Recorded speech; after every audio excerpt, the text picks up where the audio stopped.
کیا مجبوری تھی؟ آج کل حج کو جانے والے، عمرے کو جانے والے دیکھتے ہیں زمزم کا پانی، جیسے آج کل ہاٹ کولر، ہاٹ اور گرم پانی، ٹھنڈا پانی، ہاٹ زمزم، کول زمزم بول کے ڈبے بار بار لگے رہتے ہیں، وہاں آرام سے پانی ملتا ہے، آرام سے بیٹھ کر پی لیتے ہیں۔ حضرت جناب محمد رسول اللہ صلی اللہ علیہ وسلم کے زمانے میں ایسا نہیں تھا، بلکہ کنواں تھا، اور وہ کنواں بھی ایسا تھا جو سیمنٹ وغیرہ سے، گچ وغیرہ سے کیا نہیں کیا گیا تھا، پالش کیا ہوا نہیں تھا۔ لوگ سینچتے تھے زمزم کو، ڈول سے سینچتے تھے اور وہیں پر پی لیتے تھے۔ بھیڑ ہوتی تھی، بیٹھنے کی جگہ نہیں ہوتی تھی، اور بیٹھنے کی جگہ ہوتی تو بھی پانی پڑ کر پورا کچا ہو جاتا تھا اس جگہ پر۔ اب اندیشہ تھا، امکان تھا کہ بیٹھیں گے تو احرام میں کیچڑ لگ جائے گا، اس لیے شاہدین حدیث فرماتے ہیں رسول اللہ صلی اللہ علیہ وسلم مجبوری میں کھڑے ہو کر پیے ہیں وہاں پر زمزم۔ اور سر کھلا تھا، کس وجہ سے کھلا تھا؟ حج کے احرام میں تھے نا، حج کے احرام میں تھے، اس وجہ سے سر کھلا تھا، اور حاجی حج کے وقت 4 دن تک سر ڈھانپ نہیں سکتا ہے، کھلے سر رکھنا احرام کیا ہے۔ تو رسول اللہ صلی اللہ علیہ وسلم نے اس وجہ سے کھلے سر پیے اور کھڑے ہو کر پیے۔ اس وجہ سے بعض علماء نے کہہ دیا، لیکن اکثر علماء کا قول یہی ہے کہ زمزم کا پانی بھی بیٹھ کر ہی پیے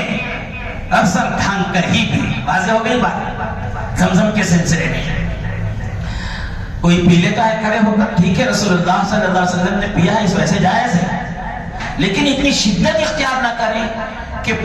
پانی زمزم آ گیا تو اس کی وجہ سے کھڑے ہو جائیں، سر میں ٹوپی نکالا ہے تو نکال کر پیے، ایسے شدت کی ضرورت نہیں۔ عام پانیوں کی طرح اسے بھی بیٹھ کر پینا ہی مسنون ہے۔ تو پہلی سنت کیا ہے؟ دائیں ہاتھ میں پینے والی چیزوں کو کیا کریں؟ دائیں ہاتھ سے، سیدھے ہاتھ سے پیئیں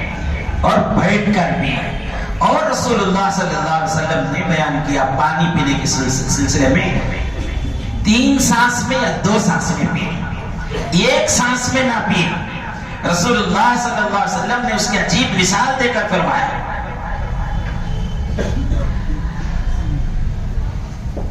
تم پانی اونٹ کی طرح ایک ہی سانس میں، ایک ہی گھٹ پہ نہ پیو، بلکہ کان رسول اللہ صلی اللہ علیہ وسلم یتنفس فی الشراب ثلاثا، 3 سانس میں پیتے تھے۔ اور ایک روایت میں آتا ہے رسول اللہ صلی اللہ علیہ وسلم مثنا و ثلاثا، آپ نے فرمایا 2 مرتبہ میں یا 3 مرتبہ میں، ایک ہی سانس میں لے کر گٹ گٹ گٹ گٹ کر کے ایسا نہ پیے۔ اس سے طبی اعتبار سے بھی حکماء نے نقصان لکھا ہے، میں اسے نہیں بیان کروں گا، میں اس کا حل نہیں، میں سنت کو بیان کر رہا ہوں کہ نبی صلی اللہ علیہ وسلم نے فرمایا 3 سانس میں پیے، یا کبھی تو 2 سانس میں بھی پی لے سکتے ہیں، 1 سانس میں ایک ہی گھٹ میں پینے سے منع فرمایا۔ اور آپ نے پانی پینے کا طریقہ بتایا، نہا ان یتنفس فی الاناء، فی الاناء، گلاس ہے تو پانی پیتے ہوئے اس طرح سانس گلاس میں نہ چھوڑے، بلکہ پانی پی لے اور اس کے بعد ہٹا کر سانس پی۔ رسول اللہ سانس لے، رسول اللہ صلی اللہ علیہ وسلم نے اسے سکھایا۔ اور پانی پینے کے متعلق رسول اللہ صلی اللہ علیہ وسلم نے فرمایا، سمو اذا انتم شربتم واحمدوا اذا انتم رفعتم، جب پانی پیو تو بسم اللہ کہہ کر پانی پیو، اور پانی پی کر ختم ہوا تو الحمدللہ کہو۔ اور بزرگوں نے اس کا باقاعدہ طریقہ سکھایا ہے پانی پینے کا، باقاعدہ بسم اللہ کہنے کا اور الحمدللہ کہنے کا طریقہ۔ آپ بھی میرے طرف دیکھیے، پانی پیتے ہیں سنت کے مطابق، میں ابھی بتایا ہماری بہت سی عادتیں ہیں، اور عادت اگر سنت کے مطابق ہوتی ہے تو اس پر اجر ملتا ہے۔ تو نبی صلی اللہ علیہ وسلم پانی جو پیتے تھے فرمایا اس طرح، بسم اللہ الرحمن الرحیم، چھوڑے، پھر الحمدللہ کہیں، 1 سانس، 1 گھٹ ہوا، پھر اس کے بعد بسم اللہ پڑھیں، پھر پیے، پھر دوسرے سانس میں الحمدللہ کہیں، پھر تیسری مرتبہ بسم اللہ کہیں، پھر چھوڑنے کے بعد الحمدللہ کہیں۔ عام طور پر یہ معلوم نہیں، لوگ کیا سمجھتے، پیتے ہیں بسم اللہ الرحمن الرحیم، پی لیا، اس کے بعد 3 گھٹ 4 گھٹ جو پینا، پھر اس کے بعد الحمدللہ پڑھیں، یہ بھی طریقہ ہے، لیکن بزرگوں نے باقاعدہ اس حدیث کی تشریح میں بیان فرمایا کہ پانی پینے کا طریقہ بسم اللہ کہنے کا طریقہ یہ ہے، بسم اللہ کہہ کر پیئے، اس کے بعد سانس چھوڑنے کے بعد الحمدللہ کہیں، پھر دوسرا گھٹ لیتے ہیں تو پھر بسم اللہ کہیں، پھر اس کے بعد چھوڑتے ہیں تو پھر الحمدللہ کہیں، پھر تیسری مرتبہ بسم اللہ کہیں، پھر تو چھوڑتے ہیں تو الحمدللہ کہیں۔ کیوں؟ اس سے استدلال کرتے ہیں اذا انتم شربتم، جب بھی تم پیو، سم اللہ، سمو اللہ کا نام لو، واحمدوا اذا انتم، جب بھی تم چھوڑو تو الحمدللہ، تو پیتے ہیں تو بسم اللہ پیے، پھر چھوڑتے ہیں تو الحمدللہ۔ یہ مسنون طریقہ ہے۔ تو پہلی سنت کیا ہے؟ دائیں ہاتھ سے پیے، سیدھے ہاتھ سے پیے، بیٹھ کر پیے، 3 سانس میں پیے، یا اس سے زیادہ کبھی ضرورت پڑ گئی 4 سانس میں 5 سانس میں پی سکتے، لیکن 1 سانس میں پینے سے منع فرمایا۔